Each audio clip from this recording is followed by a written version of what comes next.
Okay, class 9th. Today we will discuss about email and notice writing. This email and notice writing will be there in your first assessment in your English language. Now, in your email writing, children, there are some suggested guidelines for email writing for ICSE board. Now, first of all, we have to see that you can see here, children, that first of all we have to see what are the marks allotted according to the format, children. To a look-alike email ID, you have half marks. When you're writing subject must be appropriate to given topic, that is half marks. Then salutation, you have half marks. Again, opening and closing sentence, half plus half marks, children. Then the subscription, that is half marks, and expression, you get 2 marks. So altogether you have 5 marks for your email writing. Now you have how to avoid losing marks. First of all, write to the point answers and avoid rambling, just stretching out those answers. There shouldn't be any mistake in grammar, punctuation or spelling, as such mistakes can deduct half the marks. So while you are writing your email, children, these are the points you have to keep in mind, not to avoid losing marks. Then the tone must be formal. When you are writing an email, the tone must be formal. The message is to be conveyed using clear and simple language. An email is not excuse for shady expressions, short forms or SMS vocabulary, that is messaging vocabulary, and spelling. Traditional rules for punctuation has to be maintained, children. You have to maintain the traditional rule for punctuation. Then the hints and tips for precise writing include only the relevant points. Make notes or a rough draft on the subject before writing the précis. The summary must be written in candidate's own language. The summary must be written in grid form. Adhere to the word limit. So while you are writing the matter, children, in your email, you have to just go for becoming very, very accurate and very precise, children.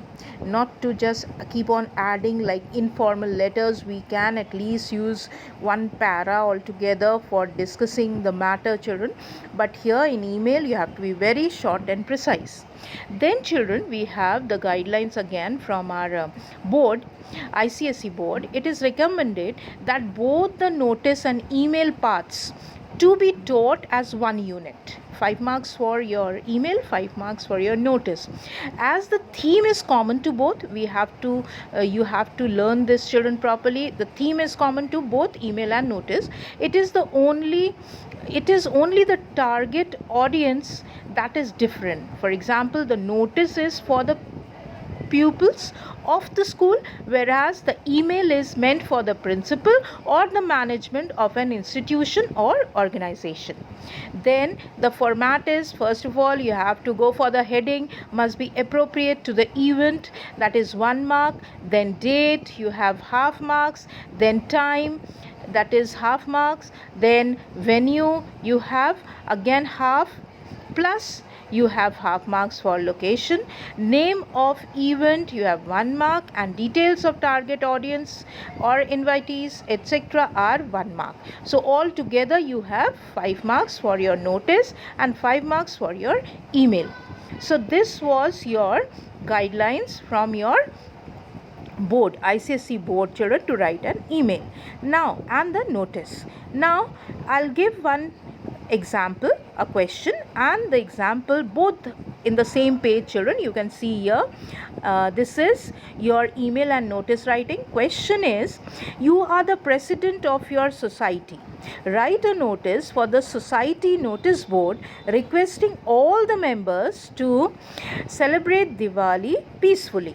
and this is of 5 marks. Then in the same question you have the B part, children. You study in a boarding school, you want to visit your family on Diwali. Write an email to your principal asking for 2-day leave. So children, again 5 marks, children. So you can go for, first of all you have to write the notice. See the notice in that box, Nav Bharat Society, Lucknow, and then capital letters notice you have, and wherever you are writing the first very heading, children, Nav Bharat Society, first very letters will be capital N, then B, then S, then comma, and Lucknow, then notice, then hello members, apostrophe, they have put the exclamatory mark, then Diwali, greetings, then again exclamatory mark. Playing with crackers is like playing with fire. All of you are requested to celebrate Diwali peacefully so that happiness remains and no untoward incident occurs. So this was your notice, children, for the question. And then you go for drafting an email. You can see the email format, children, properly. It's shown here. That is principalabcs@yahoo.com. Subject regarding 2-day leave on Diwali. Then we have a space given, children. Dear Madam, Diwali, comma, the festival of lights is falling on 23rd October and all my cousins are visiting my home. Though I have my half-yearly exams next month and I am preparing hard for it, I am confident that I will score good marks. Then you have to leave one line, children, and the next paragraph you have, last year due to my illness I couldn't go home and missed celebrating the festival with my parents. I promise you that I will be back at the specified time. Please grant me leave for 2 days. Thanking you, yours sincerely. Then the name you write, children, and the first name will be capital and then K capital. For here as an example it is Arun Khosla, so Arun A and Khosla's K. Then you have yours, you don't have, now we never put apostrophe, and then sincerely S will be the first very letter of sincerely, S will be in small letters.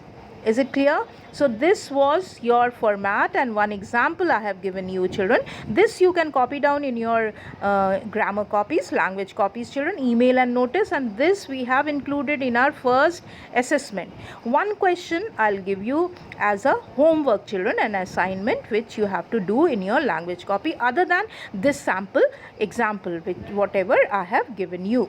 Thank you, and keep revising for your this first assessment exam, children, test.